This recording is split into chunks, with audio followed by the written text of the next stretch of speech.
Hi G, இன்றைக்கி என்ன வீடியோனா வெயில் டைமில் புறாக்கிழங்குல வந்து தானாக தண்ணி வர மாதிரி செட் பண்ணியிருக்கோம். ஏன்னா புறாக்கிழங்குக்கு அடிக்கடி தண்ணி தாகம் எடுக்கும் வெயில் டைமில். அப்பப்போ நம்ம வந்து புறா குண்டை பார்க்க முடியாது தண்ணி இருக்கா இல்லையான்னு.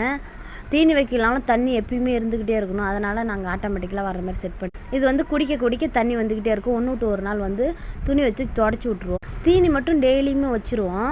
இங்கே பாருங்கள், இந்த புறா 2 முட்டை வச்சு 2 குஞ்சும் பறிச்சிருச்சு. கரணை தான் இது. நீங்கள் புறா கூண்டு அடிச்சிங்கன்னா இந்தமாரி அடிங்க. இது உங்களுக்கு யூஸ்ஃபுல்லான வீடியோ தான். நாங்கள் இது வந்து அடித்து எங்களுக்கு ஏற்ற மாரி நாங்கள் கடையில் கொடுத்து செஞ்சோம் இந்த கூண்டை.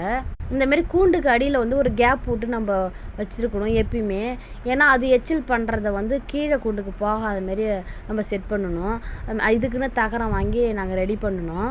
தகரம் இல்லைனாலுமே பரவாயில்ல, இதுக்கு அட்டை வாங்கி போட்டுக்கலாம். இந்த எண்ணெய் அட்டைலாம் இருக்குது பாருங்கள், அந்தமாரி அட்டையை போட்டுக்கலாம். நிறைய அதிகமாக ஆயிடுச்சுன்னா நம்ம எடுத்து தூர போட்டு வேறு எதை மாற்றிக்கலாம்.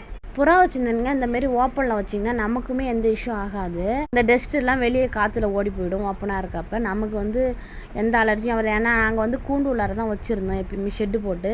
இப்போ வந்து வெளியே ஃப்ரீயாக இருக்கட்டும், நமக்குமே எந்த டிஸ்டர்பும் ஆகாது, அவங்களுமே ஃப்ரீயாக இருப்பாங்க அப்படின்னு சொல்லிட்டு நாங்கள் இப்படி வச்சுட்டோம்.